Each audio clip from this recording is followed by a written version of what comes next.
Not all princesses wear crowns. Some reveal their true nature in the most surprising of ways. This is a story of a stormy night, a quiet test, and a single green pea that changed everything. Let me tell you the tale of the princess and the pea. Once upon a time, in a grand but somewhat gloomy castle, there lived a young prince. He was thoughtful, clever, and kind, but terribly particular. He wished to marry a true princess, not just by name or wealth, but a real prince in heart, manners, and soul.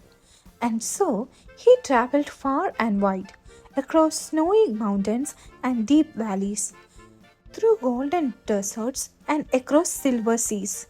He met many princesses, daughters of kings and queens, girls in silk, girls in lace, girls who sparkled and laughed and sang. But something was always off. One was rude to her mates, another cared more for jewels than kindness. One even yearned through poetry. I want someone real, the prince would sigh. Not just a title, but a heart that feels. He returned home a little lonelier than before, thinking perhaps such a princess didn't exist.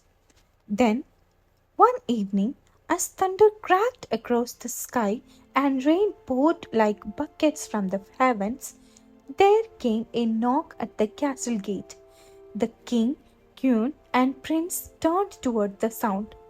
A servant opened the door, and there, in the pouring rain, stood a girl. Her hair was soft, her dress muddy. Water dripped from her sleeves and ran down her nose. I'm a princess, she said gently, shivering. I was traveling with my retinue when we were separated by the storm. May I seek shelter for the night? The queen raised an eyebrow. A princess, you said? She didn't look like a princess. She looked like a drowned kitten.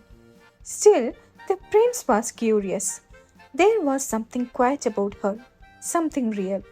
The queen, however, was not easily convinced. We shall see, she said under her breath. Late that night, the queen tiptoed into the guest chamber. She called her maids and gave them a strange order.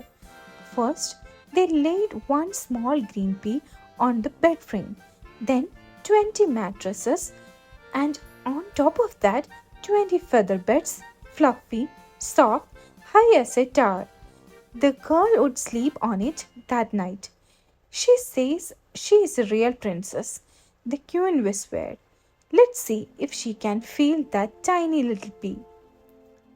The next morning, the girl appeared in the great hall, her hair brushed and her smile warm, but her eyes were tired. Did you sleep well, my dear? The queen asked sweetly. I wish I could say yes, the girl replied, trying not to sound true. But I'm afraid not at all. I tossed and turned. Something in the bed was so uncomfortable.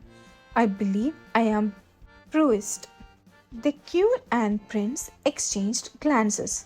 For only a real princess, someone truly sensitive and refined, could have felt one tiny pea through 20 mattresses and 20 feather beds. The prince stepped forward. Then you must be the one I have searched for all this time. The girl looked surprised. You believe me? He smiled. I do. Not because of what you wear or where you are from, but because you feel things deeply. You notice the smallest thing that is more precious than gold. The queen too nodded. And you didn't complain. You told the truth with grace. That is what loyalty truly means. Soon after, a grand wedding was held, but it was not grand because of diamonds and trumpets. It was grand because two hearts, genuine and gentle, had found each other. As for the pea, it was placed in a glass case in the Royal Museum where it rests to this day. Some say it's a silly little thing. Others say It was the most important vegetable in history. But one thing is certain, it proved that true nobility lies not in crowns or castles, but in kindness, honesty, and sometimes a very good night's sleep.